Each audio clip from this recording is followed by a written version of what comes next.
की बाळूमामा आमच्या गावात देवपूजा आहे आणि पांडुरंगाचं मंदिर आम्ही बघितलंय, पण तिथं अगोदर काय झालं होतं, कारण त्या गावातले लोक त्या देवाच्या मंदिराची पट्टी जमा करत होते.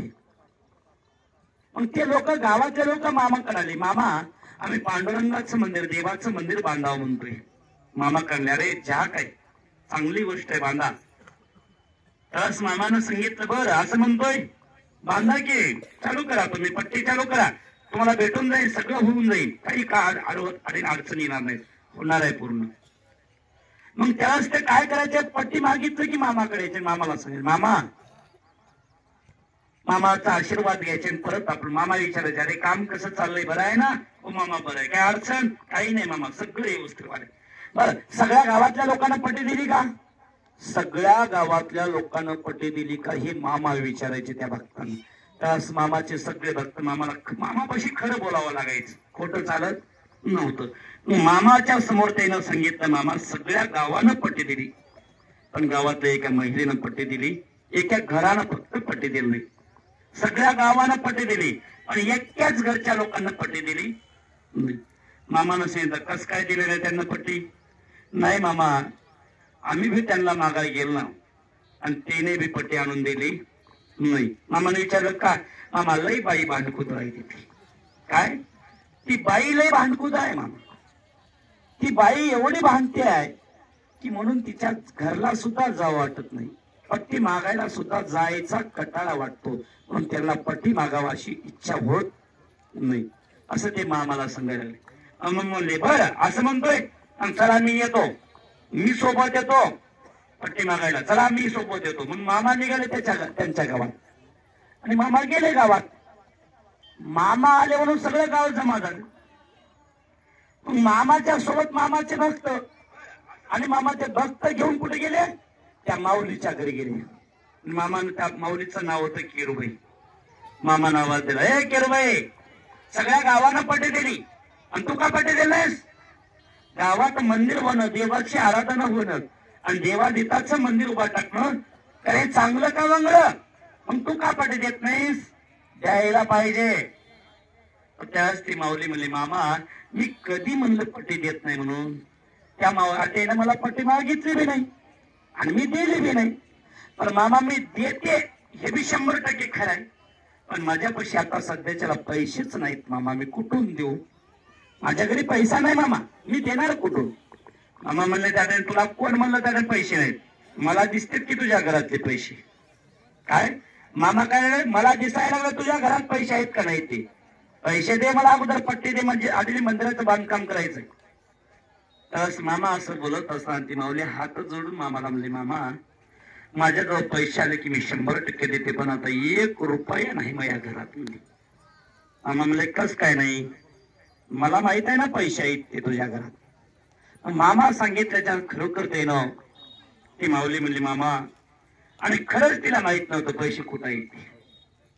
त्याच बाळूमामा सांगितलं, पैसे मला दिसाय. मामा तुला जिथं दिसायला होती तिथून जाऊन घेऊन ये बाबा, तू घे, तुला अजिबात अडवणी नाही.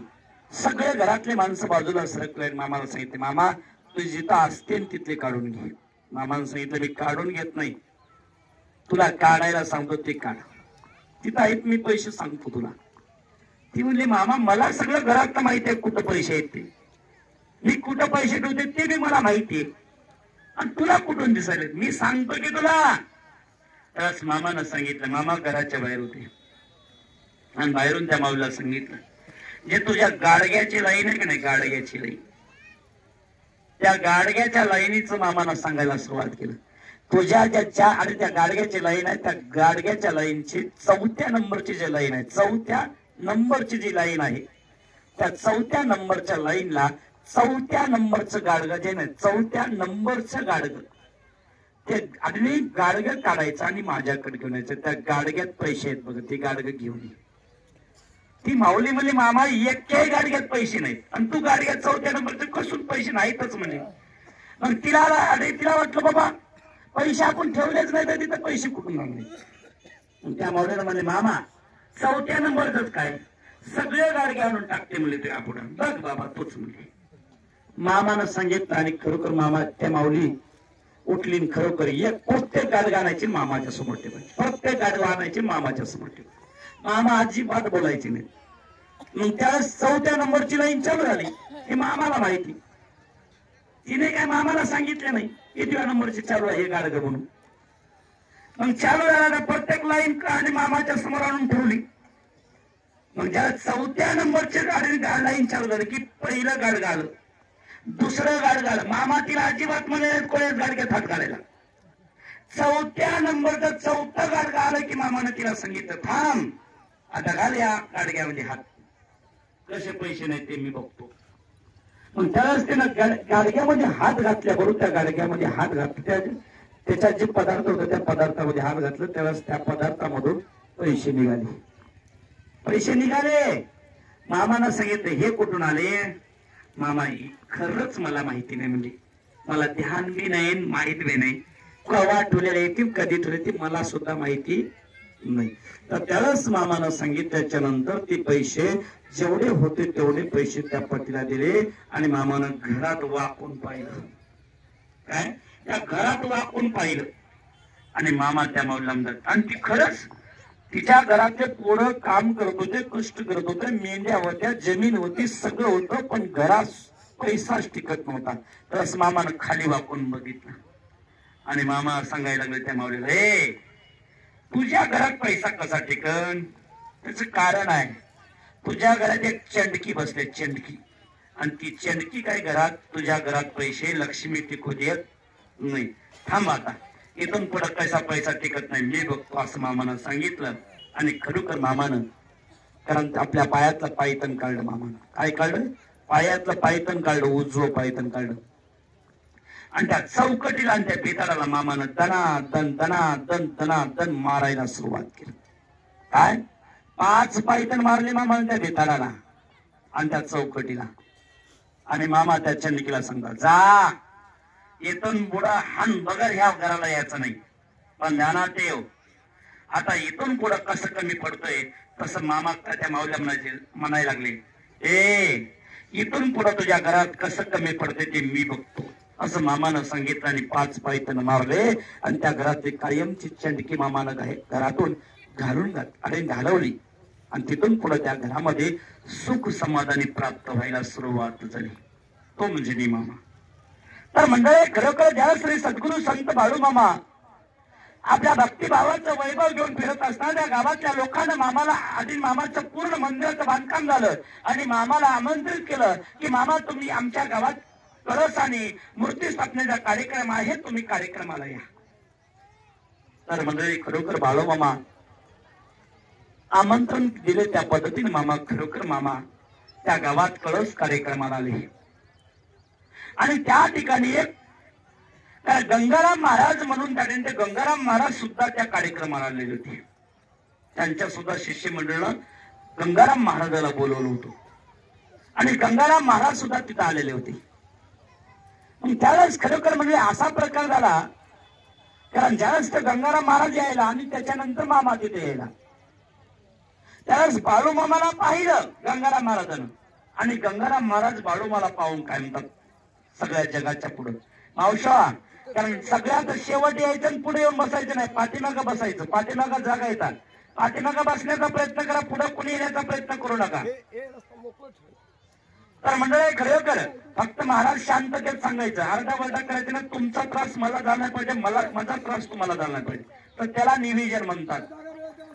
अरे आरडाओरडा आवाज फक्त नको, समाधान पद्धतीने सांगायचं. तर मंडळी खरोखर मामा त्या भागात त्या गावात आल्याच्या नंतर मामा तिथं आले त्या गावात आणि गंगाराम महाराजांना बाळूमामाला पाहिलं आणि गंगाराम महाराज बाळूमाला पाहून काय म्हणतात, अरे घोड्याचं शिंगरू इकडं कसं आलं? कोणाचं शिंगरू? घोड्याचं शिंगरू इकडं कसं आलं? याचा अर्थ कळाला का तुम्हाला? कळाला नसेल. म्हणजे बाळूमामा हा देव आहे, आधीने हा जो आहे अवतार हा देव आहे, पण हे घोड्याचं शिंगरू म्हणजे त्याचा वंश इकडे कसा आला? कारण जसं घोडा असतं ना त्या घोड्याचा शिंगरू म्हणतात का नाही आपण, तसं कारण बाळूमामा हा देव अवतार आहे. पण हे देव इकडे कसा आला म्हणण्याचा उद्देश गंगाराम महाराजाचा होता. पण ते गंगाराम महाराजांना कळालं होतं की बाळूमामा हा साधा सुद्धा नाही, कारण देव आहे. हे गंगाराम महाराजांना कळालं होतं, पण बाकीचे कोणालाच कळालं नव्हतं. त्यावेळेस मामा तिथं आले. त्यांचा खरोखर मामा मंदिरात गेले, आपले पायथन बाहेर ठेवले आणि मामा आतमध्ये गेले. आतमध्ये गेल्याच्यानंतर गंगाराम महाराजांनी काय केलं, मामाचे जे चरण आणि मामाचे जे चप्पल होते कोल्हापुरी पायथन, ते गंगाराम महाराजांनी आपल्या डोक्यावर ठेवले. कुठं?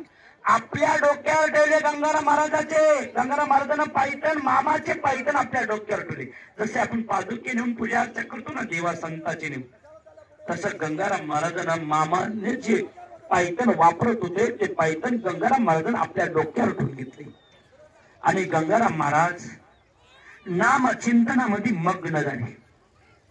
सगळ्या त्या परिसरातले लोक विचारामध्ये पडले, गंगाराम महाराज हा एक संत आहे आणि हा संत असून बाळूमामाचे पायथन आपल्या डोक्यावर घेऊन का नाचते, का देवचिंतन करतात आणि का आनंदामध्ये आणि नाचतात ते.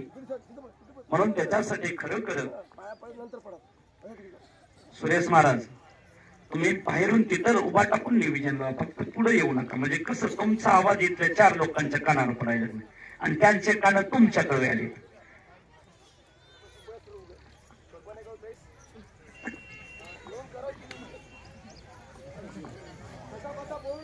तर मंडळी खरोखर ज्यावेळेस त्या ठिकाणी गंगाराम महाराज त्या ठिकाणी खरोखर ते चरण त्या ठिकाणी आपल्या डोक्यावर ठेवून आपल्या भगवंताच्या नावाचं चिंतन करत होते. आज परिसरातले लोक विचारामध्ये पडले की गंगाराम महाराज मामाचे चरण आपल्या डोक्यावर घेऊन नाचायला लागलेत का म्हणून. ते लोकांना कळालंच नाही.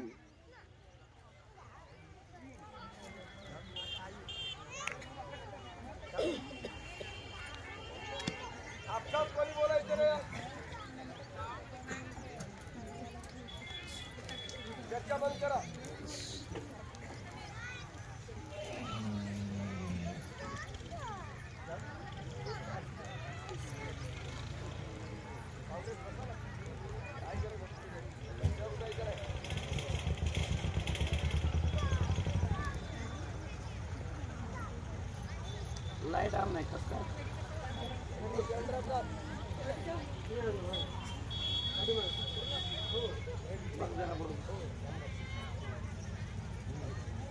वायर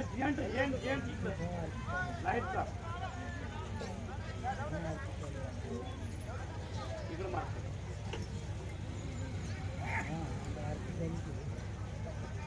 आरती झाली की मारणार.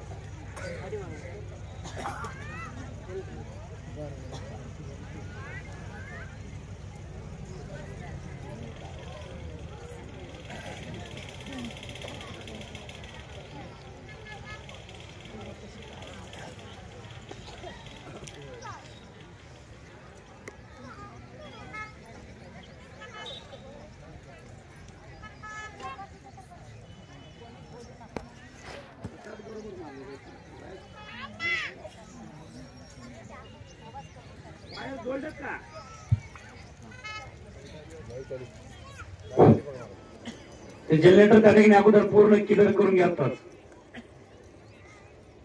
कटआउट जनरेटर चालू करून आणि ते बरोबर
तर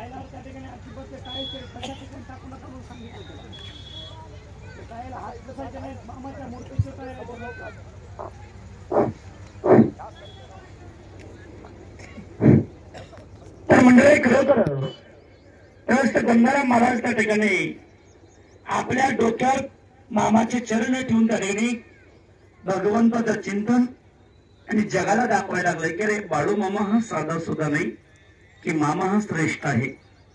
हे गंगाराम महाराज खरोखर आपल्या भक्ताला दाखवण्याचा प्रयत्न करत होते. त्यावेळेस मंडळी खरोखर ज्यावेळेस श्री सद्गुरू संत बाळू मामा आणि मामाला मंदिरात गेल्याच्या मामानं तिथं ताट लावण्यात आलं आणि मामानं प्रसाद घेतला आणि प्रसाद घेऊन हात धुण्यासाठी मामा मंदिराच्या बाहेर आले. ज्यावेळेस मुसरा हात स्वच्छ करण्यासाठी मामा मंदिराच्या बाहेर आल्याच्या नंतर त्यांच्या मुसरं पाणी मामा आपल्या हातावर टाकत होते. गंगाराम महाराजांना बाळू मामा बाहेर आले की आपल्या पायात आधी डोक्यावरले पायतण ते खाली ठेवले आणि पटकोले झालेले गंगाराम महाराज मामा आता हात धुणार आहे हे गंगाराम महाराजाला कळालं होतं आणि गंगाराम महाराज आपले वंचळ धरून मामाच्या मुसरं पाणी जे हाताचं पडतंय ना त्या पाणी जे खाली पडतं त्याच्या खाली हात धरून वंचळ धरून ते पाणी प्यायला सुरुवात करत होते गंगाराम महाराज. आणि गंगाराम महाराज खरोखर ते आणि मुसरं पाणी बाळूमामाच्या हाताचं मुसरं पाण्याचं पाणी गंगाराम महाराज पित होते की त्यावेळेस आणि गावातल्या लोक परिसरातल्या लोकांना कळालं की बाळूमामा साधं सुद्धा नाही, गंगाराम महाराजांपेक्षा श्रेष्ठ देव असणारा तो म्हणजे मी मामा आहे. त्यावेळेस गंगाराम महाराजानं मामाला नमस्कार केला आणि तिथून मामा आपल्या बकऱ्यांकडे निघून जोपर्यंत गंगाराम महाराज ताण तृप्त झालं नाही तोपर्यंत मामा पाणी ओतत होते वरून आणि गंगाराम महाराज पाणी पित होते. तो म्हणजे मामा ध्यानात पडायचा. तर ज्याला श्री सद्गुरू संत बाळूमामा आपल्या वैभवाचं कार्य घेऊन ह्या गावातून त्या गावात घेऊन फिरत असताना एकदा श्री सद्गुरू संत बाळूमामापाशी एक लिंगायत समाजाचा एक लिंगायत भक्त होता. मामा जेव्हा होते ना त्यावेळेस मामापाशी लिंगायत समाजाचे मामाचे भक्त होते, मराठा समाजाचे भक्त होते मामाचे, कारण ब्राह्मण समाजाचे भक्त होते, जन्माचे भक्त होते, अनेक समाजाचे प्रत्येक समाजाचा मामाचा भक्त होता. प्रत्येक समाजाचा प्रत्येक जाती धर्माचा भक्त मामाच्या सोबत राहत होता. मामा सोबत मामा हा फक्त ज्यावेळेस मामा या पृथ्वीवर फिरत होते ना त्यावेळेस मामा फक्त एका समाजामध्ये वावरलेला देव मामा नव्हता. एक लक्षात ठेवा, प्रत्येक समाजामध्ये वावरलेला देव म्हणजे बाळू मामा. आणि मामाचा एक लिंगायत समाजाचा एक निष्ठावंत भक्त होता. तो मामाकडे यायचा, मामाचं दर्शन घ्यायचा, मामाला नमस्कार करायचा आणि आपल्या घराकडे निघून जायचा. पण मामाचं दर्शन चुकवायचं नाही, मामाला नमस्कार चुकवायचं नाही. पण बाळूमामाच्या दरबारात यायचा, मामाला नमस्कार करायचा आणि आलेल्या मार्गाने वापस जायचा. अनेक दिवस चालत होतो. एक दिवस भंडारा उत्सव होता मंडळी आणि त्या भंडारा उत्सवाला कारण तो सद्भक्त मामाच्या दर्शनासाठी आपल्या कुटुंबाला घेऊन आलेला होता. आपल्या कुटुंबाला घेऊन आलेला होता. आणि त्यावेळेस मंडळी खरोखर सगळेजण आल्याच्या नंतर मामाशी गप्पा मारल्या, मामाला नमस्कार केला, मामाचा भंडारा लावून घेतला, मामाशी गप्पा आपल्या आधी नदी सगळ्या मामाला सांगितल्या. आणि त्यावेळेस भंडारा उत्सवामध्ये प्रसाद तयार झाला आणि मामानं सगळ्यांना सांगितलं अरे बाबा प्रसाद तयार झालेला आहे, सगळे प्रसाद घ्या. मग सगळे प्रसादाला गेले. पण ते जे कुटुंब होतं ते कुटुंब प्रसाद घेण्यासाठी गेलेलं नव्हतं. मामाने विचारलं अरे का प्रसाद घ्यायला गेला बाबा, तुम्ही बी जावा की प्रसाद घ्यायला, काय तुम्हीही प्रसाद घ्यायला जावा ना बाबा. तर त्यावेळेस तो सद्भक्त मामाला म्हणतो मामा आम्ही लिंगायत आहोत. कोण? आम्ही लिंगायत आहोत. हा तर बाळूमामाची भक्ती करतो, बाळूमामाची सेवा करतो, मामाचा भांडारा लावून घेतो, मामाची संगत करतो. आता बाळूमामाच्या दरबारात तो काय म्हणतोय का मामा आम्ही लिंगायत आहे. तो कुटुंब होता सगळं म्हणून त्या कुटुंबाच्या पुढे ही परिस्थिती निर्मिती झालेली होती. त्यास त्या सगळ्या कुटुंबाच्या देखत त्यानं सांगितलं की मामा आम्ही लिंगायत आहोत आणि आमच्या सगळ्यांना प्रसाद चालत नाही. काय आम्हाला प्रसाद चालत नाही? मामाने विचारलं का चालत नाही? मामा मी लिंगायत आहोत. बर तू लिंगायत आहेस कशाने? मामा आमच्या गळ्यात लिंग आहे, आम्ही लिंगायत आहोत. काय आम्ही आमच्या गळ्यात लिंग आहे म्हणून आम्ही लिंगायत आहोत. बर, असं कोण सांगितलं रे तुला? नाही मामा आम्ही लिंगायत आहोत. बर, मग मी कोण आहे? मी कोण आहे? मामा तुम्ही धनगर आहोत. काय मामा तुम्ही धनगर आहोत, धनगर कुळामध्ये जन्म घेतला म्हणून तुम्ही धनगर आहोत. असं कोण म्हणायला लागला? तो मामाचा भक्त. मामाला विचारायला लागला. त्याला मामा त्याला म्हणतात, बर असं म्हणतोयस, तुला बघायचं का मी कोण आहे ते? काय तुला बघायचं का कोण आहे ते? अरे दिवस रात्र माझ्या नावाचे तुम्ही आम्ही अरे आराधना करतो आणि माझ्याच दरबारात येऊन तू तर मला तू धनगर समजतोस ना, तर तुला बघायचं का मी कोण आहे? तर मामानं सांगितलं. तो भक्त मामाला म्हणतो, मामा बघायची काय गरज आहे, दिसताच तुम्ही धनगर आहोत. बर बघ मग मी तुला दाखवतो कोण आहे ते. त्यावेळेस मामानं आपलं शर्ट आणि आतमधली मामानं बनेल वर केली आणि आतमधली बनेल आणि शर्ट वर केल्याच्या नंतर मामाच्या पोटाच्या आणि छातीच्या आतमध्ये दोन्हीच्या शेंटर मामानं आत्मलिंग प्रगट करून दाखवलं. कोणतं लिंग? आत्मलिंग. ज्याच्यापाशी ते आत्मलिंग राहतं ना, ते आत्मलिंग मामानं प्रगट करून दाखवलं. मग विचार करा, बाळू मामा कोण असते? आत्मलिंगाचा अर्थ कळतो का? आत्मलिंग कोणापाशी आहे? कोणापाशी आहे आत्मलिंग? महादेवापाशी. आत्मलिंग कोण मागितलं होतं? कोण्या दैत्यानं मागितलं होतं? महादेवाला एका दैत्यानं आत्मलिंग मागितलं होतं. आठवतंय का बघा? त्या आत्मलिंग एका दैत्यानं मागितलं होतं आणि त्यावेळेस त्या दैत्याला महादेवाला न विचार पाचार करता महादेवानं सांगितलं, काही अडचण नाही, मी तुला आत्मलिंग देऊन टाकतो. मी आत्मलिंग तुला देऊन टाकतो, पण एक आट आहे. मी आत्मलिंग देतो पण त्या आत्मलिंगाची आट आहे. हे आत्मलिंग कुठंच टेकवायचं नाही, कुठंच टेकवायचं नाही. जाग्यावर गेल्याच्या नंतर तुझ्या जिथं तुला टेकवायचं तिथं गेल्यासच आत्मलिंग टेकवायचं, तोपर्यंत टेकवायचं नाही. असं कोण महादेवानं वर त्या पद्धतीनं सांगून दिलं. कारण त्यावेळेस मंडळी खरोखर ते आत्मलिंग मामानं ते महादेवापासलं आत्मलिंग जास्त महादेवापाशी. ते आत्मलिंग मामानं आपल्या छातीच्या आणि पोटाच्या आतमध्ये मामानं आत्मलिंग प्रकट करून दाखवलं. त्यावेळेस ते मामानं आत्मलिंग मामाच्या छातीच्या आणि पोटाच्या आतमध्ये त्यावेळेस दिसल्याच्या नंतर ते आत्मलिंग सगळ्या कुटुंबानं पाहिलं आणि त्यावेळेस त्याने प्रत्येकानं तोंडात बोट घातले. मामा हे तुमच्या गळ्यात कसं? हे तुमच्यापाशी कसं? अरे तो कोण आहे मी कोण आहे ते मला माहिती आहे की, तू कशाला काळजी करतोयस? तुझ्या गळ्यात लिंग आहे म्हणून तू लिंगायत झालास. माझ्या गळ्यात काय? आत्मलिंग आहे. मग मी कोण आहे? त्यावेळेस मामाने विचारल्याच्यानंतर तो भक्त मामाला म्हणतो, मामा तूही लिंगायत आहेस आणि मीही लिंगायत आहे. तर त्यावेळेस त्या भक्तानं मामाला सांगितलं, मामा चूक झाली, मी तुम्हाला समजू शकलो नाही, मला माफ करा. त्यावेळेस मामानं सांगितलं, आता चालेल का प्रसाद? काय आता चालेल का प्रसाद? त्या भक्तानं मामाला सांगितलं, मामा आता काही बोलू नका. त्यावेळेस मामानं त्याला समजून सांगायला सुरुवात केली. अरे बाबा, मामानं त्याकडे ते शर्ट आणि बनेल खाली केली मामानं आणि मामा म्हणतात, अरे देव सांगायला आला रे, देव तुम्हाला सांगितलं का येऊन तू ह्या जातीचा तू त्या जातीचा आहे म्हणून देव सांगायला आलता का रे? मग का तुम्ही हे निर्मिती करता? असं मामा त्याला समजून सांगायला लागले. आणि तो बाळू मामाचा भक्त मामाला हात जोडून तो मामाचा ऐकायला लागला. तिथून पुढे तो मामाची सेवा कुटुंब मिळून मामाची सेवा करायला लागली, भक्ती करायला लागली. असं अनेक दिवस चालले. मग त्यानं खरोखर मामाला नमस्कार केला आणि पोटभर प्रसाद घेतला. पण प्रसाद घेतल्याच्या नंतर तो मामाला समजून घेतला मामा कोण आहे. कारण मामा हा महादेव आहे त्याला कळाल्यामुळे तो आता मामाला कुठून सोडतो? सोडत ना. मग तो मामाची सेवा करायचा. मग मामाच्या भक्तानं काही लोकांना नवस केलेली मामाला, अनेक लोक नवसाप्रमाणे त्या काळाला मामा होते त्यावेळेस लोकांना मामाला नवस केलेली. प्रत्येकाला फेरत असताना मामाला नवस करायचे लोक. मनोमनी नवस केलं की त्यांची मामा इच्छा मनोकामना पूर्ण करून टाकायची.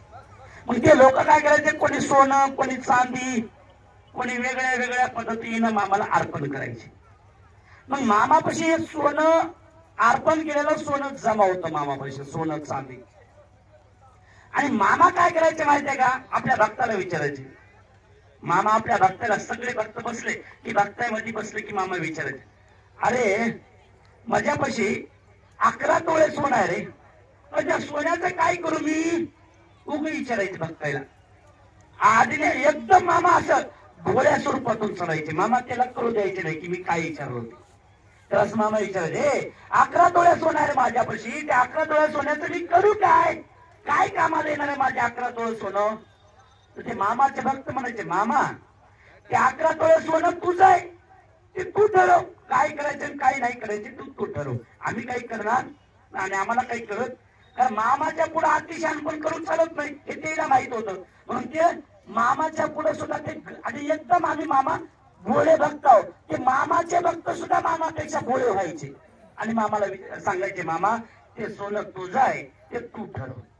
तर त्यावेळेस मामानं सांगितलं, अरे कोणीतरी सांगावं मला काय करावं ते. मग अनेक दिवस मामा आपल्या भक्ताला विचारत राहिले, पण कुठलाच भक्त मामाला उत्तर देत नव्हता त्या मामाच्या सोन्याचं. त्यावेळेस मामाच्या असेच शेवटच्या टोकाला खरोखर मामा काही दिवसाच्या नंतर अशीच बैठक बसली परत. कारण 50 मामाचे भक्त मंडळ बसले आणि त्या भक्ताच्या मधात मामा बसलेले. आणि मामाने विचारलं, तोच प्रश्न काढला मामाने, अरे माझ्यापाशी एवढं सोनं आहे, त्या सोन्याचं काय केलं मला कळणार आहे, तर तुम्ही काहीतरी सांगितलं तर मला कळलं. तर त्याच्यातला एक भक्त मामाला म्हणला, मामा सांगू का, ज्याला आत्मलिंग पाहिला होता ना मामाच्या गळ्यात तो सांगायला सुरुवात केला. मामा मी सांगू का. मामा म्हणले, सांग की, मी कुठं नको म्हणतो, सांग सांग तू सांग. त्यावेळेस तो मामाचा भक्त मामाला म्हणतो, मामा 11 तोळे सोनं आहे ना, त्या 11 तोळे सोन्याचं एक लिंग बनवून घ्यावं मामा. काय 11 तोळे सोन्याचं एक लिंग बनवून घेऊन तुमच्या गळ्यात तुम्ही ठेवावं, असं मामा त्या मामाला मामाचा भक्त सांगतो. त्यास मामा म्हणल्या, असं काहीतरी बोललं तर मला बरं वाटते. काय असं काहीतरी सांगितलं ना मला बरं वाटतं. पण मामा त्याने खरोखर मामानं असं बोलले आणि बोलल्याच्या नंतर असे काही दिवस निघून गेले. निघून गेल्याच्या नंतर म्हणजे अनेक दिवस निघून गेले आणि मामानं 4 सप्टेंबर 1966 ला मामानं समाधी घेतली. मग मामाचं सोनं कशाला तसंच राहिलं. मग मामाचे सगळे भक्त मामानं समाधी घेण्याच्या अगोदर मंडळी 18 दगड समाज मामाचं भक्त मंडळ आहे आणि 18 समाजाचे 18 पंच आहेत मामाचे. मग हे मामानं समाधी घेण्याच्या अगोदर प्रत्येकाला अधिकार दिला होता. त्या अधिकारानुसार सगळे जमा झाले आणि सगळेच मिटिंग झाली त्याची. सगळे ज्याच्यापाशी ज्याच्या घरी मामाची वस्तू आहे, कारण ती आज देवालयामध्ये जमा करायची. कुठं जमा करायची, देवालयामध्ये, बाळूमामा देवालयामध्ये जमा करायची. मामाची काठी असो, घोंगडा असो, पायतन असो, किंवा मामाचे पैसे असो, किंवा पाकिट असो, किंवा मामाचं सोनं असो का चांदी असो, ज्या भक्तापाशी मामाचं आहे ते जमा करायचं म्हणून सगळ्या भक्तांना सांगितलं. आणि सगळ्या भक्तांना मनोमने आपल्या मामाचं साहित्य मामाच्या दरबारामध्ये आणून पोहोचिती करण्याचं काम पूर्ण केलं. मग सगळ्याची मीटिंग बसली. आता सोनं जमा झालं, पैसा जमा झाला, कारण मामाच्या वस्तू जमा झाल्या. आता सोन्याचं करायचं काय. मग सगळ्यांची चर्चा होती. ते सगळ्यांना माहित होतं की काय बदल मामानं हा भरलं होतं हे प्रत्येकाला माहित होतं. मग सगळ्यांची मीटिंग झाली आणि सगळ्यांना ठरवलं की सोनं किती जमा आहे. 11 तोळे होतं. 11 तोळ्याच्या जागेवर म्हणजे सोनं 16 तोळे सोनं जमा झालं होतं. आणि ते 16 तोळे मामाच्या पंच कमिटीमध्ये ते जमा केलं होतं. म्हणजे सगळ्या पंचांना ठरवलं की त्या 11 आणि 16 तोळ्याचं सोन्याचं काय करायचं. तर त्या 16 तोळ्याचं सोन्याचं एक त्याच्यामध्ये अजून ताटेने, परत ताटेने, अजून ताटेने 16 ठिकाणी अजून आणि 5 तोळे वाढवलं त्याच्यामध्ये. आणि जवळपास 21 तोळ्याचं सोन्याचं लिंग, 21 तोळ्याचं सोन्याचं लिंग म्हणजे व्यवस्थित आणि चांगलं सुंदर असं बनवलं. आणि ते आजही बाळूमामाच्या मूर्तीमध्ये घातल्या, मूर्तीच्या गळ्यात, तर मामाच्या गळ्यात, कारण ते लिंग 16 आणि 21 तोळ्याचं लिंग बाळूमामाच्या गळ्यात घातल्या जात असतं. कोण्या दिवशी, इतर दिवशी चांदीचं लिंग असते मामाच्या गळ्यात. आणि ज्या दिवशी विशेष दिवस आहेत मामाचे, विशेष म्हणजे कळलं का, पुण्यतिथी, जन्मकाळ, मामाचे भंडारा उत्सव, ह्या विशेष दिवशी मामाच्या गळ्यात सोन्याचं लिंग मामाला घातलं जातं आणि मामाला पूर्ण सन्मानानं सजवल्या जातो. कारण ते विशेष दिवशी मामाला सजवलं जातं आणि ते सोन्याचं लिंग विशेष दिवशी मामाच्या गळ्यात घातल्या जात असतं. म्हणून त्याच्यासाठी आजही बाळूमामाच्या गळ्यात ते लिंग कंटिन्यू पाहिजे. कारण ते लिंग हे मामानं आत्मलिंग प्रगट करून दाखवलं होतं की मामाला लिंगाशिवाय करमत नाही, हे भक्तांना जाणून दिलं होतं. आजही बाळूमामाच्या कारण गळ्यामध्ये लिंग असतो आणि मामाच्या कळस आहे ना, कळसाच्या वर एक त्रिशूळ असतं, ध्यानात ठेवायचं.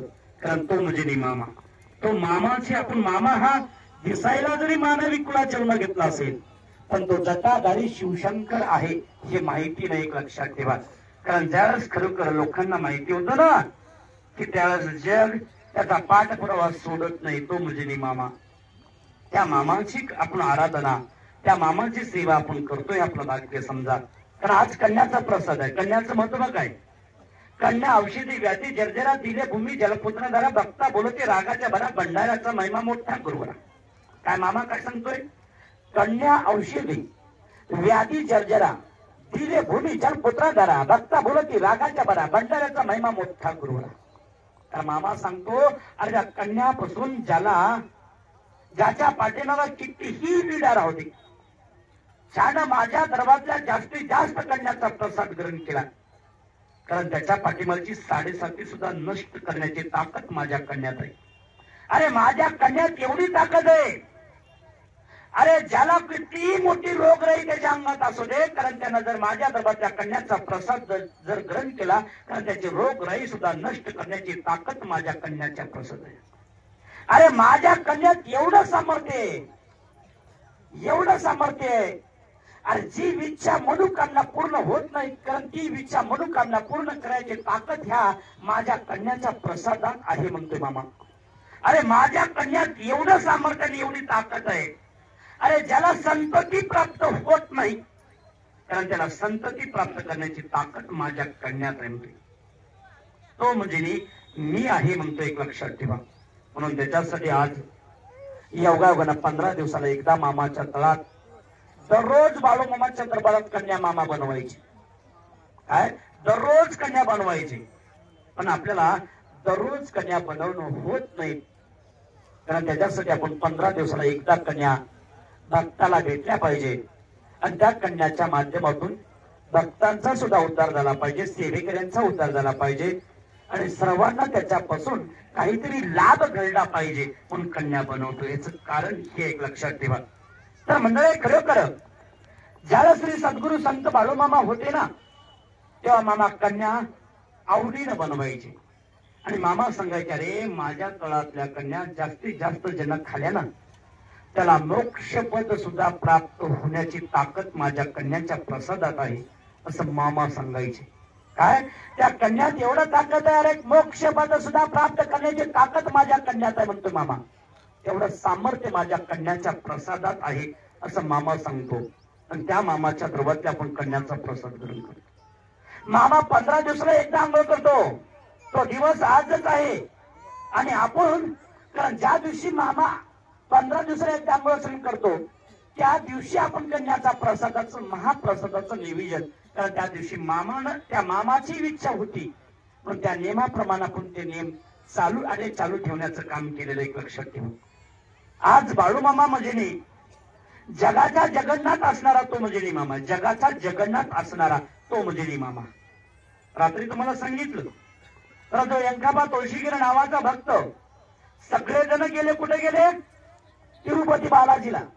आणि तो यंकाबा तुळशीगिर बारीक तोंड करून बसला होता, बारीक तोंड करून. का? त्याचा मामामुळे आपल्याला यंकटगिरीला जाता आलं नाही म्हणून त्याच्यासाठी खरोखर तो यंकाबा तुळशीगिर बारीक तोंड करून बसला होता. तर मामा त्याच्यापाशी आले आणि मामाला विचारलं, ए यंकाबा, अरे एवढा बारीक तोंड करून का बसलास? तुझा बा मेल्यासारखं बारीक तोंड करून का बसलास? बा म्हणजे कळालं का? बा म्हणजे याचा अर्थ कळाला का काही लोकांना? बा म्हणजे नाही, तुझा बाप मेल्यासारखं तू बारीक तोंड करून का बसलास असं मामानं त्याला विचारलं. तर तो मामाला खरबुडून म्हणतो, मामा असं कुठं नाही मामा, मी कुठं बारीक तोंड केलंय, मी समाधान आहे मामा. अरे कोण म्हणतोय समाधान आहे? तू तुझा बा मेल्यासारखं तोंड बारीक करून बसलास ना, तुला आधी तिरुपती बालाजीला जाऊ दिलं नाही म्हणून तू तोंड बारीक करून बस. नाही मामा तसं काही नाही, तिरुपती बालाजीच तू माझ्यासाठी आहेस अजून कोणता तिरुपती बालाजी? तूच आहेस माझा तिरुपती बालाजी. बरं, असं म्हणतोयस तू. जर आता तिरुपती बालाजीचं तुला जर नाही दर्शन झालं तर तूही नाराज, आणि ज्याच्या दर्शनासाठी जाणार होतास ना तोही तुझ्यासाठी नाराज आहे ना. मग त्याच्यासाठी आता तुमच्या दोघांची इच्छा मला पूर्ण करावं लागेल. काय? तुमच्या दोघांची इच्छा पूर्ण करावं लागेल मला. तर एकतर तिरुपती बालाजीलाही समाधान मला करावं लागेल, आणि एकतर तुलाही समाधान मला करावं लागेल. त्याच्याशिवाय मला सुख लागणार आणि समाधान वाटणार नाही मला. म्हणून त्याच्यासाठी बस, तू माझ्या समोर बस. त्या तिरुपती बालाजीला तिथं आणतो की आता. कोणाला? त्या तिरुपती बालाजीला इथं आणतो मी. तू बस म्हणलं ना माझ्या समोर. असं मामानं सांगितलं. आणि खरोखर यंकापा तुळशीगीर मामाच्या समोर मांडे घालून मामाच्या समोर बसला, आणि मामा त्याच्या समोर क्वाटवर बसलेले. कोण? मामा क्वाटवर बसलेले, आणि तो यंकापा तुळशीगीर मामाच्या समोर आलकन पालकन घालून बसला. आता असं शक्य होईल का? तिरुपती बालाजी येईन का इकडे? बघा बरं तुम्ही, आम्ही बोलवा बरं, येते का बघू. येईन का? बाळूमामा बोलवलेच काय येत? हे काय असं कारण? मामा तर त्यांची जप करत नाहीत, तप करत नाहीत, काहीच करत. मग तिरुपती बालाजी पळत काय येतोय मामाकडे? मामा कोण असते? त्यावेळेस मामानं त्याने खरोखर मामाला त्या यंकापा तुळशीगीरला सांगितलं, यंकापा डोळे झाक, तुला साक्षात तिरुपती बालाजीचं दर्शन मी घडवतो. डोळे झाक माझ्या समोर बसून. असं मामानं सांगितलं, आणि यंकापा तुळशीगीरनं मामावर विश्वास ठेवून डोळे झाकले. आणि डोळे झाकल्याच्या नंतर मंडळी खरोखर ज्या ठिकाणी बाळूमामा बसून होते ना तिथं मामा नव्हते. मामानं आपलं मानवी स्वरूप सोडलं आणि परमेश्वरी स्वरूप मामानं जाग्यावर घेतलं. कोणतं स्वरूप घेतलं? साक्षात तिरुपती बालाजीचं स्वरूप मामानं जाग्यावर घेऊन दाखवलं. आणि जाग्यावर मामा तिरुपती बालाजीच्या स्वरूपात मामा उभा टाकलेले. कारण ते यंकापा तुळशीगीर नावाच्या भक्ताच्या समोर. आणि मामा त्याला म्हणतात, डोळे उघड आता. पण ज्यावेळेस डोळे उघडला त्यावेळेस म्हणजे खरोखर त्या ठिकाणी बाळूमामा नव्हते, कारण साक्षात तिरुपती बालाजी. कारण एका आणि खरोखर पायावर उभा टाकलेले त्या स्वरूपात तो आणि तिरुपती बालाजीला डोळे भरून पाहिलं, आणि डोळे भरून दर्शन घेतलं, मन भरून दर्शन घेतलं.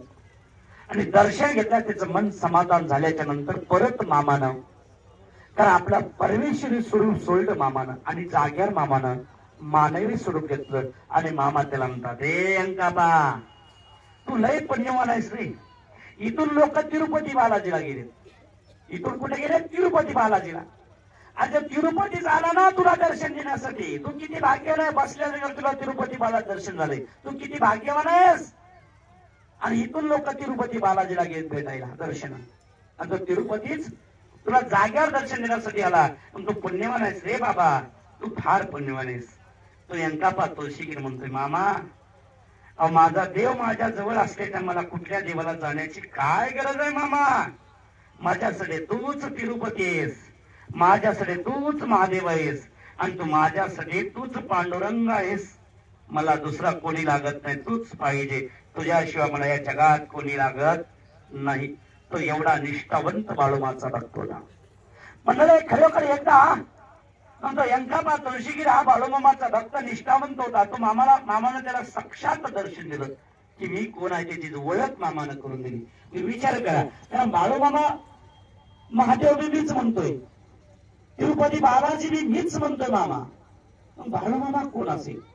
एकदा श्री सद्गुरु संत बाळूमामाचे 5 मुलं बाळूमामाच्या नावाची भक्ती करत होते. मामाला समक्ष पाहिलं नव्हतं कधीच, समक्ष कधीच पाहिलं नव्हतं त्यानं मामाला.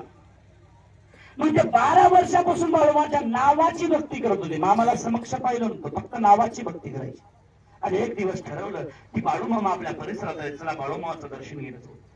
मग त्यावेळेस खरोखर मंडळी ते पांदीला जात होते. उन्हाळ्याचा पिरियड होता. उन्हाळ्याचा पिरियड असल्यामुळं त्या मामा एका झाडाखाली बसले होते, पाठ लावून आंब्याच्या झाडात. आणि ते मुलं मामाच्या नावाचं गुणगान करत जात होते. मामाने आपल्या भक्ताला सांगितलं, ते मुलं माझ्या नावाचे गुणगान करत चालेल, त्यांना माझ्याकडे बोलवून घ्या. मामाचा सेवक गेला आणि खरोखर त्यांना बोलून घेतलं. त्यावेळेस ते मुलं म्हणले, मुलाला विचारलं तुम्ही कुठे झाला? आणि बाळूमामाच्या दर्शनासाठी चालला. त्या मुलाला बाळूमाच्या भक्तानं सांगितलं, अहो तुम्ही बाळूमाच्या दर्शनात चालला ना? अहो काय हेच बाळूमामा आहेत, हेच बाळूमामा आहेत. यांचं घ्या दर्शन. ते मुलं म्हणले आम्ही देव बाळूमामाचं दर्शन घ्यायला आलो. कोणाचं? देव बाळूमामाच्या दर्शनासाठी आला. त्या बाळूमामाचं नाही, देव बाळूमामाच्या दर्शन. मामा म्हणले अरे मीच आहे तो देव बाळूमामा. काय? मीच आहे रे बाबा तो देव बाळूमामा. काय असेल ते सांगा तुमचं काय कारण. नाही नाही आमचा देव बाळूमामाचे आम्ही भक्त आहोत आणि आम्ही देव बाळूमामाचं दर्शन घेणार. त्यास मामाला राग आला. सांगितलं समजून पण त्यांच्या डोक्यात आलं नाही. त्यास मामाला राग आला. मामा रागात कांदत, ए तुमचा देव बाळूमामा ना तो रांडाचा. काय? मामा काय म्हणतात? आपल्या स्वतःला शिवी स्वतः द्यायला लागलेत मामा. आणि काय म्हणायला लागलेत? तुमचा देव बाळूमामा तो रांडाचा तिथं जंगलामध्ये मेंढ्या चालत असेल, जावा तुम्ही तिकडं. असं मामाला खरोखर सांगितलं आणि खरोखर ते भक्त मंडळ निघून गेले. थोड्या अंतरात गेल्याच्या मामा आपल्या भक्ताला सांगतात, ए अरे 12 वर्ष जर माझ्या नावाची भक्ती करतात रे, अजून किती दिवस यांना त्रास देऊ. बोलून घे त्यांना. मामानं बोलून घेतला. सांगितलं अरे मीच आहे तू. नाही नाही आमचा देव बाळूमामा आम्हाला बघायचा. मामानं सांगितलं अरे देवाला बघण्याची एवढी ताकद नाही तुमच्या, कशाला नादाला लागता. मीच आहे तू. नाही नाही आम्हाला बघायचं.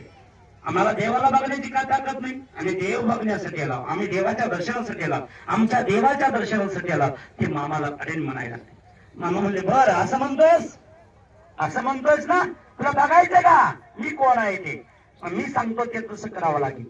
ते म्हणले मामा काही करण्यासाठी सज्ज आहोत. एक काम करा, माझ्या समोर बसा एका लाईन मध्ये आणि एकूण एकाच्या कमरा घट पकडा.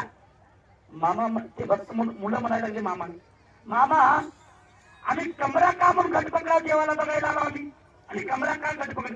अरे तुम्हाला बघायचंय का नाही, मी सांगतो तसं पकडा. त्या मुलानं कमरा घट पकडले. मामाने त्या मुलाला सांगितलं कमरा घट पकडले ना, आता डोळे मिटवा. ते मुलं म्हणले आम्ही देवाला बघायचं कसं. मामा म्हणले मी सांगतो जाऊ तुम्ही उघडा. त्यास मामानं सांगितलं तुम्हाला बघायचं ना तर डोळे मिटवा. मामानं आपल्या भक्ताला सांगितलं मी जेव्हा स्वरूप बदले ना तेव्हा तुम्ही डोळे हे ना उघडायला सांगा. त्यास मंडळी खरोखर मामानं सांगितल्या पद्धतीने डोळे गट झाकले, कमरा गट पकडले एकमेकाच्या आणि मामानं मानवी स्वरूप सोडलं आणि 7 फड्याचं भुजंगाचं स्वरूप मामानं जाग्यावर घेतलं. कोणतं घेतलं? 7 फड्याच्या भुजंगाचं स्वरूप मामानं जाग्यावर घेतलं. जाग्यावर घेतल्याबरोबर मामा आपल्या मामाच्या भक्तांना सांगितलं डोळे उघडा. आता डोळे उघडले. हे भक्त अगोदरच मामाचे भक्त थोडे लांब अगोदरच झाले होते. हेनं डोळे उघडल्याच्या मामाचं आणि त्यांचं अंतर जवळच. हेनं डोळे उघडले, बघितलं पण मामा नव्हता. तिथं 7 फड्याचा भुजंग डोलायला लागलाय. हेनं हात एकूण खडा कट सोडले, लाग पळायला. पळून गेले ते आणि पळून जाऊन त्या रोड इतक्या अंतरावर थांबले. मामाला बघत लांबून बाबा डसला तर ही भीती. उंदराला बघितलं तर माणूस भेटे, बेनकुळला बघितलं तर भेटे. आता त्या 7 फड्याचं भुजंग होतं. त्यास मामाला पाहिल्याच्या नंतर मामाला परत मानवी आणि परमेश्वरी स्वरूप सोडलं आणि मानवी स्वरूप परत मानवी स्वरूपात मामा आले. त्यावेळेस मानवी स्वरूपात मामा आल्याच्यानंतर मामा त्यांना बोलून घेतले, या इकडं आता या, काही करत नाही या. त्याला अजून भीती वाटली, अजून पटकली मामा माग लागली. कारण मामाला पण त्रास दिला. मामा आपल्याला त्रास दिल्याशिवाय राहणार नाही. ह्यांच्या पोटात आता भीती. हे मामा बसले पण मामाच्या जवळ कुठे बसलेत, मामापासून अंतराला बसलेत. अजून बाळू मामा त्या स्वरूपात आला तर हे घेऊन बसलेत ना. मामाला सांगितले रांड्याचे मी तुम्हाला जे माझं स्वरूप दाखवलं का नाही, तुम्ही 12 वर्षापासून माझ्या नावाची भक्ती करत होता म्हणून मी तुम्हाला मी कोण आहे त्याची ओळख तुम्हाला माझ्या स्वरूपाचं दर्शन झालं हे भाग्य समजा. असं मामानं सांगितलं आणि खरोखर ते मामाचे निष्ठावंत भक्त तिथून पुढे मामाची भक्ती आणि आराधना कंटिन्यू आणि अखंड करण्याचा प्रयत्न करत होते. तर म्हणजे खरोखर ज्या श्री सद्गुरू संत बाळूमामा कन्याचा प्रसाद बनवायचे आणि जो कन्याचा प्रसाद बनवत असताना मामापाशी गोर गरीब आलेला नळलेला सुखी दुःखी लोक मामापाशी यायचे आणि प्रत्येकाला मामा सांगायचे अरे कन्याचा प्रसाद काय. मामा कधीच कोणाचा हात बघत नव्हते, मामा कधीच कोणाला कपाळ बघत नव्हते, कधी मामा कोणाच्या डोळ्यावर पाणी मारत नव्हते, कधी मामा दोरी गंडा कोणाला करत नव्हते. मामा करत नव्हते. मग मामा करत होते काय? मामा करत होते काय तर मामा आपल्या भक्तांना सांगायचे, ते मामाला भक्तांना संकट सांगितले. मामा सांगायचे जा स्वयंपाकघरामध्ये कन्याचा प्रसाद घे, जा तुझ्या कन्याचा प्रसाद घे. कन्याचा प्रसाद घेतल्यामुळे तुझं काहीतरी जीवनात बदल कायमचा होऊन जाईल. जा. मामा कन्याला सांगायचे कन्याचा प्रसाद घे, जा तुझ्या जीवनाचा उद्धार होईल. कोणाला कन्याचा प्रसाद सांगायचे, कोणाला मामा चिमटभर भंडारा द्यायची, कोणाला मामा शिव्या द्यायचे. शिव्या सुद्धा मामा देत होते. कोणाला मामा शिव्या देऊन त्याची साडेसाती काढायची, कोणाला मामा चिमटभर भंडारा देऊन त्याची साडेसाती काढायची, कोणाला मामा कन्याचा प्रसाद देऊन त्याची साडेसाती काढायची, कोणाला म्हणायचे मामा आपल्या बकऱ्यांची माझ्या बकऱ्यांची राखण कर, तुझ्या जीवनाचं संगत खाली घडवतो असं मामा सांगायचे. कारण तो म्हणजे मामाच्या तळातला कन्याचा प्रसाद म्हणजे एक अमृत आहे आणि त्या अमृताची संगत करणं सुद्धा योग आणि वेळ आणि प्रसंग लागतो. आणि त्या प्रसंगानुसार आपल्या भागात बाळू मामाची पालखी आपल्या भागात आली म्हणून मामाची आरती भेटते. एक आरती म्हणजे एक आदमापूरची वारी आहे, एक लक्षात ठेवा. अरे घर परपंच हा अखंड आहे, पण बाळू मामा आपल्या परिसरात कायम राहू शकत नाही. हा मामा तीर्थ अन्नक्षेत्र आहे मामाचे. काय तीर्थ अन्नक्षेत्र आहे. आज या गावात, उद्या त्या गावात, उद्या त्या गावात, परवा त्या गावात आहे. म्हणून त्याच्यासाठी जोपर्यंत आपल्या परिसरात मामा आहेत तोपर्यंत मामाची सेवा, भक्ती, प्रसाद, संगत अजिबात आणि चुकू नका, लाभवण्याचा प्रयत्न करा. कारण मामाच्या दरबारात जेवढा कन्याचा प्रसाद घेता ना तुम्ही, तेवढा आपल्या जीवनाच्या अनेक गोष्टी, अनेक रोग, अनेक आजार आणि अनेक साडेसाती, अनेक गोष्टी पूर्ण होणार आहेत. म्हणून त्याच्यासाठी कन्याची आरती, सकाळची आरती आणि कन्याचा प्रसाद भेटतो सुद्धा. कारण तुम्ही जास्तीत जास्त घेताल ना तेवढं तुम्ही, आज मी कन्याचा प्रसाद घेतो म्हणजे मी आजच पवित्र होत नाही. तुम्ही जोपर्यंत जास्तीत जास्त तुम्ही कन्याचा प्रसाद घेताल तेव्हा तुमच्या अंगातले अनेक विकार तुमच्या अंगातले निघून जाणार आहेत आणि तुम्ही पवित्र होणार आहे, लक्षात ठेवा. आणि पवित्र झाल्याच्या नंतर तुम्हाला मोक्ष पद प्राप्त होणार त्या कन्यापासून. दुसरा लाभ म्हणजे आपल्या अंगात कोणताही रोग असेल, कारण तो रोग सुद्धा जास्तीत जास्त आपण कन्याचा प्रसाद आणि मामाच्या बकऱ्यांची आरती आणि बकऱ्यांची सेवा केली ना, तर आपल्या अंगातले रोग सुद्धा नष्ट होणार, ते लक्षात ठेवा. कारण जास्तीत जास्त जेवढा कन्याचा प्रसाद घेताल कारण तेवढा आपल्याला ज्याला संतती नाही ना त्याला संतती सुद्धा प्राप्त होण्याची ताकद त्या कन्यामध्ये. कन्या औषधी काय म्हणतो मामा? कन्या औषधी व्याधी ज्याला दिले भूमी जलपुत्र धरा, भक्ता बोलती रागाच्या भरा, भंडाऱ्याचा महिमा मोठा गुरुरा म्हणतो. म्हणून त्याच्यासाठी जेवढं तुम्ही कन्याचा प्रसाद घेता, जेवढं कन्याची आरती घेता, जेवढा बाळूमामाच्या दरबारात तुम्ही आरती घेता ना, तुम्हाला वाटतंय कपडाला बंडल लावला की माणसाला काय वाटतंय? थोडा लावा, थोडा लावा. काय जण काय सांगते घेऊन थोडा लावा, वाटलं करू नका. अरे बाबा, जेवढा तुझ्या कपडाला बंडल लागेल तेवढी तुझ्या पाठीमागची भीती नष्ट होणार आहे. काय मामा ज्यावेळेस आपल्या भक्तांना कपाळ भरून बंडल लावते, त्याचं बंडल्याचं काय महत्व आहे? अरे ह्या बंडल्यात एवढी ताकद आहे ना मामाच्या. अरे जो माणूस मरायला लागलाय, आज मरायला लागलाय, आज मरायला लागलाय, त्या माणसाला जर चिमटभर बंडरा मामाच्या कपाळ भरून बंडर लावला आणि चिमटभर बंडरा त्याच्या मुखात मामाचं नाव घेऊन जर टाकला, तो सुद्धा 4 दिवस जगल्याशिवाय राहत नाही. एवढी ताकद मामाच्या बंडऱ्यात, एवढी ताकद आहे बंडऱ्यात मामाच्या. अरे मामाच्या बंडऱ्यात एवढी ताकद आहे, अरे जे काम होत नाही ते काम पूर्ण करण्याची ताकद मामाच्या बंडऱ्यात आहे. मामानं सांगितलेलं आहे, अरे माझ्या बंडऱ्यात एवढी ताकद आहे, खडकाला सुद्धा पाजर फोडण्याची ताकद माझ्या बंडऱ्यात आहे. खडकाला पाजर फोडण्याची ताकद माझ्या बंडऱ्यात. याचा अर्थ कळाला का? अरे खडकावर जरी माझं नाव घेऊन जर बांधरा टाकला, कारण तिथं सुद्धा पाणी प्राप्त झाल्याशिवाय राहणार नाही. एवढं सामर्थ्य माझ्या बंडऱ्यात आहे. अरे माझ्या बंडऱ्यात एवढी ताकद नाही. जे पुसनदार आहे, ज्याला संतती प्राप्त होत नाही, त्याला संतती प्राप्त करण्याची ताकद माझ्या बंडऱ्यात आहे. काय अशी एवढे सामर्थ्य माझ्या भंडाऱ्यात आहे म्हणून सांगितलेलं आहे. आणि त्या भंडाऱ्याची संगत आणि भक्ती तुम्ही आम्ही करतो हे आपलं भाग्य समजा. जेवढं तुम्ही आम्ही भंडाऱ्यात म्हणजे व्हावचान, वावरचान, राहचान, मग्न होचान, त्या भंडाऱ्यामध्ये जेवढा आपण खेळचान तेवढा आपण पवित्र होणार आहे, लक्षात ठेवा. लोक नाही तिथं पवित्र होण्यासाठी जातात आणि आपल्याला जगातलं फार मोठं एक भगवंताला साक्षात, कारण देव आणि गीत सुद्धा अमृत त्याने पिऊन पवित्र होण्यासाठी, मोक्षपद प्राप्त करण्यासाठी, कारण त्याने अमर होण्यासाठी देव दित्त आणि दैत्य सुद्धा अमृत निर्मिती करण्यासाठी मेहनत घेत होते. याचा विचार करा. कारण हाच मामा काय सांगतोय, अरे माझा भांडरा इथून तिथून जन्माला आला नाही. समुद्र मंथन ज्यावेळेस केलं का नाही, त्या समुद्र मंथनातून माझा भांडरा जन्माला आणतोय. समुद्र मंथनातून जन्माला आलेला हा माझा भांडरा म्हणतोय. आणि तो भंडारा जगात आज माझा भंडारा ह्या जगाला मी देण्याचं काम करतोय. कारण तो भंडारा आज आपल्या इथं मामाच्या माध्यमातून आपल्याला भेटतो. आपल्याला कपाळाला लावण्यासाठी भंडारा आपल्याला लिहिणं म्हणून, कारण मामाचा कपाळाला भंडारा लागतो. पण आपल्या पाठीमागची 7.7 आपल्या कपाळाला अनेक त्या सटवीने लिहून ना, चौथी जन्माला येतेच आपले सटवी लिहून पाठवते बघा. काय सटवीनं लिवल्याला बदलत नाही म्हणतात लोक. काय म्हणतात, सटवीनं लिवल्याला बदलू शकत नाही. पण मामा काय म्हणतोय, अरे सटवीनं लिवलेलं लिखित केलेलं सुद्धा बदलण्याची ताकद ह्या बाळू मामाच्या भांड्यात आणि मामाच्या संगतीत आणि सेवेत आणि एवढं सामर्थ्य म्हणतोय. सटवीनं लिवलेला सुद्धा बदल करण्याची ताकद माझ्यात आहे म्हणून सांगितलेलं आहे. तो मामा आहे आणि त्या मामाच्या संगतीमध्ये तुम्ही आम्ही राहतो हे आपलं भाग्य समजा.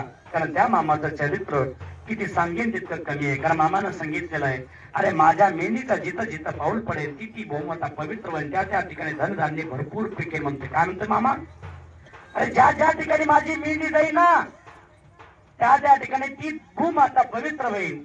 त्या त्या ठिकाणी धनधान्य भरपूर पिकेल. स्वर्गात माझ्या समोर माझ्या कैलासामध्ये एक माझ्या समोर लक्ष्मी आहे आणि त्या लक्ष्मीचं दुसरं स्वरूप या पृथ्वीला मी सोडलेलं आहे. ते म्हणजे मेंढीच्या स्वरूपात सोडलेलं आहे. ज्या ज्या ठिकाणी माझी मेंढी जाईल कारण त्या त्या ठिकाणी कारण त्याला धनधान्य ती भूमाता पवित्र होईल असं मामानं सांगितलेलं आहे.